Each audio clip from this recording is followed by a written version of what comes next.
आत्मलिंग को भूमि पर स्थित मत करना। तुम मेरा आत्मलिंग अपने साथ अवश्य ले जा सकते हो रावण, किंतु स्मरण रखना आज सूर्यास्त से पूर्व तुम्हारी इच्छा के अनुसार जहां मेरा आत्मलिंग थल का स्पर्श करेगा वो सदा के लिए वही स्थापित हो जाएगा।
प्रभु का आत्मलिंग यहाँ स्थापित नहीं हो सकता, नहीं हो सकता।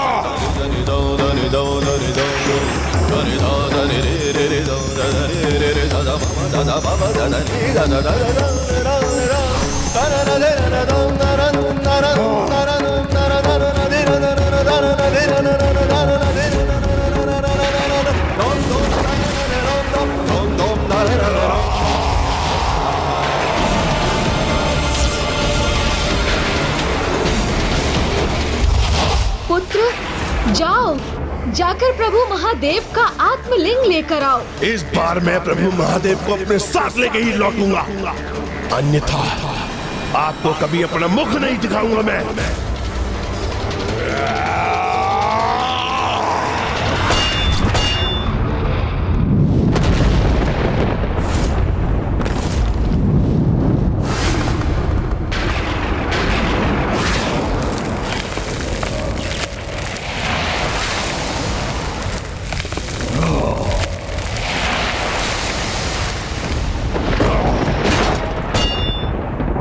मैं प्रभु के आत्मलिंग को यहाँ कदापि स्थित नहीं होने दूंगा, अपने साथ लंका ले जाकर ही रहूंगा।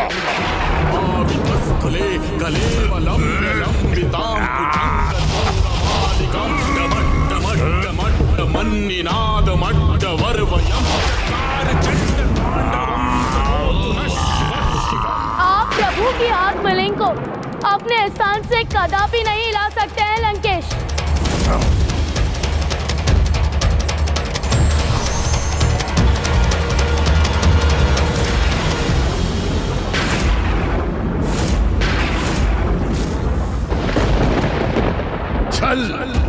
छल हुआ है मेरे साथ। दशानन जल ग्रहण कीजिए, जल ग्रहण कीजिए, जल ग्रहण कीजिए, आप जल ग्रहण कीजिए, आप जल ग्रहण कीजिए। जितना जल ग्रहण कर सकते हैं कर लीजिए। गौरी पुत्र, आप मुझे छलने के लिए मेरे साथ बने रहे। नहीं लंकेश, मैं इस संपूर्ण समय आपके साथ इसलिए था जिससे आप आत्मलिंग को लंका ले जाने की भूल ना करें। अन्यथा आपको दिए वचन के अनुसार प्रभु महादेव अपना निवास परिवर्तित करने पर विवश हो जाते, जिसका एकमात्र परिणाम होता प्रलय। नहीं गौरी पुत्र, भूल तो आपसे हो रही है, क्योंकि प्रलय तो अब आएगा जब कोई भी मुझे इन प्रभु के आत्मलिंग को लंका ले जाने से रोकेगा।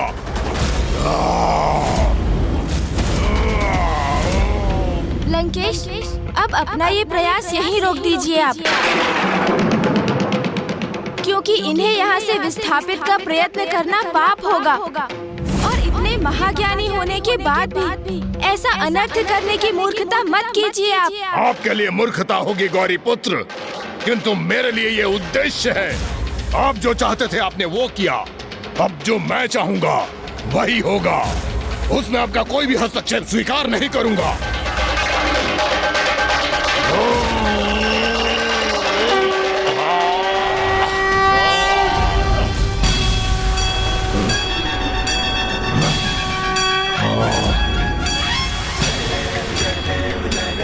मैंने तो आपको पूर्व में ही कहा था कि आप पिताश्री के आत्मलिंग को इस स्थान से कदापि नहीं हिला सकेंगे। अपने इन्हीं हाथों से मैंने कैलाश को उसके स्थान से उठा लिया था, और इन प्रभु के आत्मलिंग को मैं लंका अवश्य लेके जाऊंगा।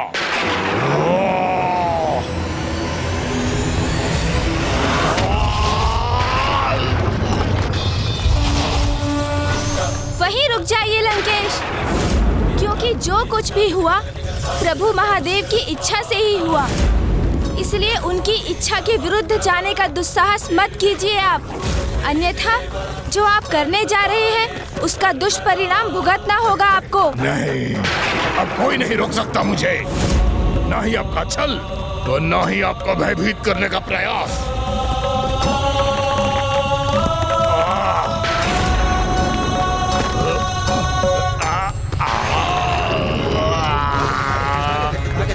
जय शिव शंकर शंभू। लंकेश, आप जो कर रहे हैं सर्वथा अनुचित है। वो उन सभी सीखों के विपरीत जा रहे हैं आप, जिनका उल्लेख आपने प्रभु शिव के अवतारों की कथाओं में स्वयं किया था लंकेश।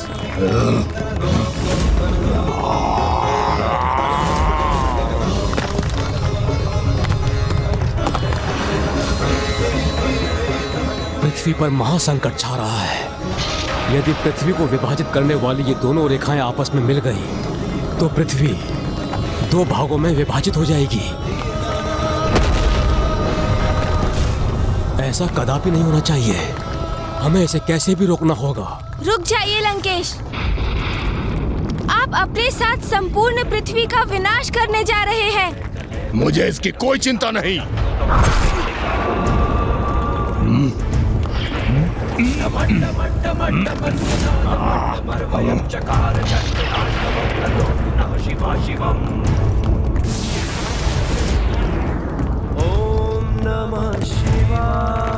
लंकेश ने तो जैसे निश्चय ही कर लिया है कि वो अपनी हट में पृथ्वी का विनाश ही कर देगा। ओम नमः शिवाय, ओम नमः शिवाय। आज तो मैं सफल होकर ही रहूंगा।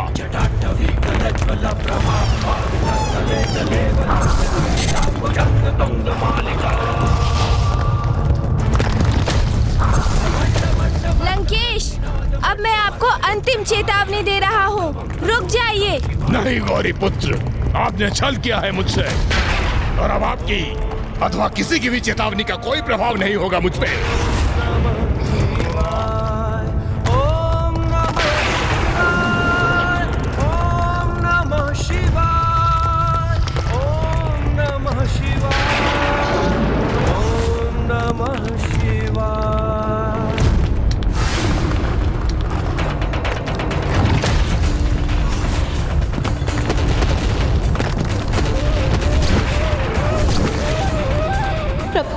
प्रभु भूदेवी संकट में है, सृष्टि विनाश के निकट है। प्रभु, आपका अहंकारी और हठी भक्त धरती को ही संकट में डाल रहा है। प्रभु,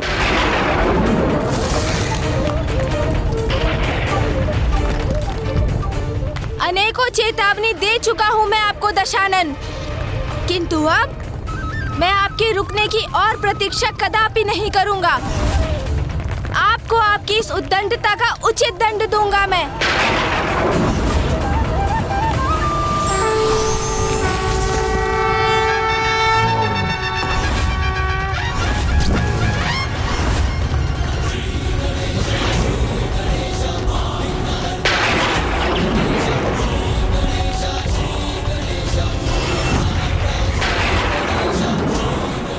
प्रथम पूज्य गणेश जी ने विराट रूप धारण कर लिया है।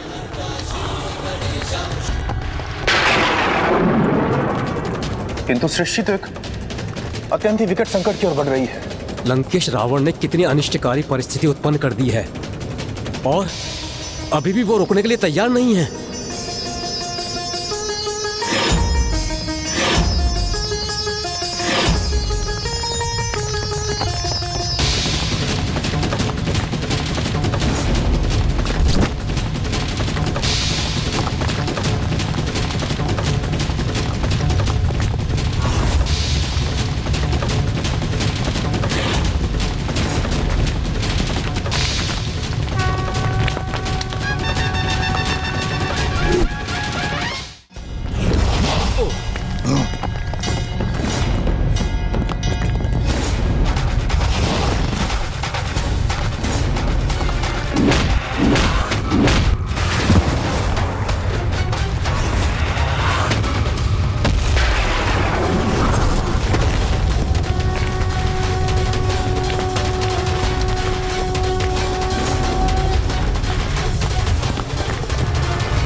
आज मुझे कोई नहीं रोक सकता, आप भी नहीं गौरी पुत्र।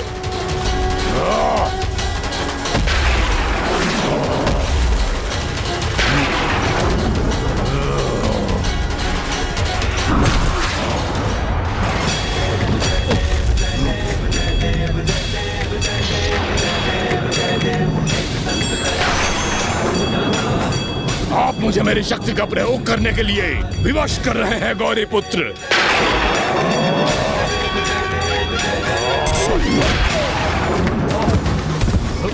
लंकेश, आपने मुझे प्रभु महादेव के 16 अवतारों की कथा सुनाकर उनके द्वारा नियत उत्तम जीवन के 16 सूत्रों को उजागर किया, किंतु स्वयं उनका पालन नहीं किया, अन्यथा आपकी ऐसी दुर्दशा नहीं होती। प्रथम कथा